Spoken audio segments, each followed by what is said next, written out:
سمينيسان غير ما أنا وحكي لما تقانان دعودينا أي عيوب بدت سكول ما آذيسان دقال هي إنا دوريكتان ما أهنا وأن أوجه إن أنا أحرد كأبهن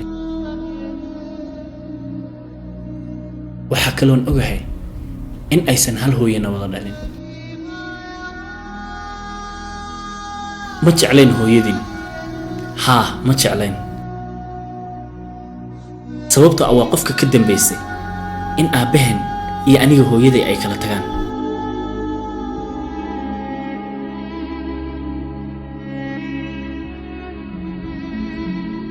waxaan ka dib wareegay 5 sano ee u dambeysay sidii aan idin korin lahaa laakiin waxaan xaqiiqsaday in wax walba ay iga dhumeen إلا أي هذا أنا مستقبل كي وحن أصلا يستمتشروا وحول بإيدك أي يجوه تاجن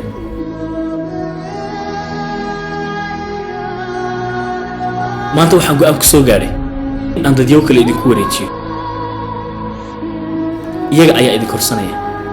وحول بأبه ذا نوض سمين إنسان أنا كنا رشيد يرجعين كي أي قول كجاري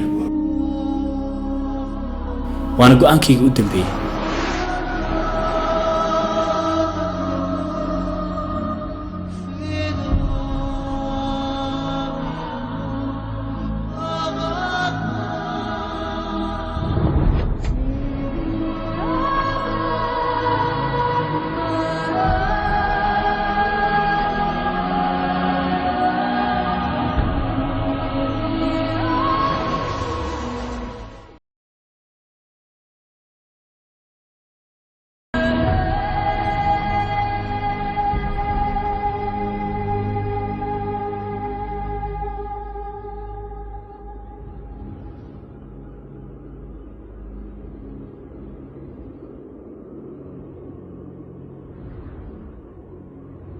وانكو السلام يا مستر خالد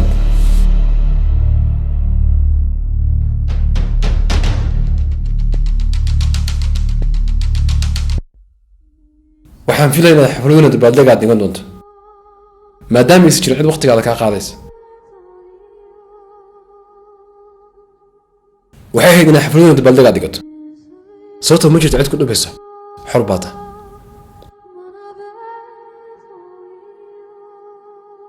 wax fiican kuma samayn labada cunug waxaad dareensisay inay dunidan keliyeed ku yihiin aysan jirin cid ay aamini karaan oo dunida dusheeda ku nool akhri warqadan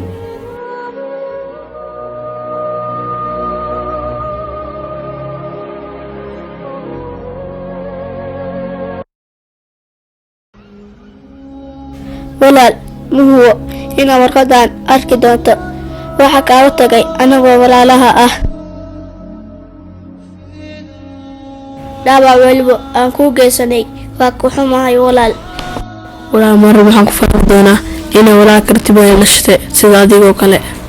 Aabahana curadkiisa ayaa tahay. walaal wejigaaga waxaa igaaga muuqdo kan aabaheena. weli kuma fikir waxaad tiri inaan meel meerin waaye. Eramka ay leedahay uma qaadan jirin walaalkayga inuu dhahay waxaa u qaadan jiray sida aabahay oo yiri oo kale.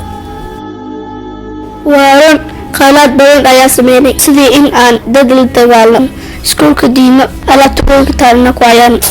in aan sameeyno waxyaabo badan ay garaashka ahayn kuwaas oo ay ka caawin laakiin sababta kaliya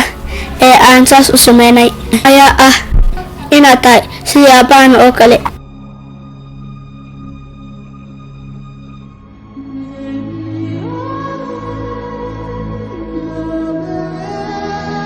jaceylkaaga wuxuu oo leeyahay mid habeen iyo maalin ah ku dhex nooleen sababtoo ah waxaa tahay ruux keliya oo isku dhiigana dunida dusheeda ku maalmada culays kugu hayn nolosha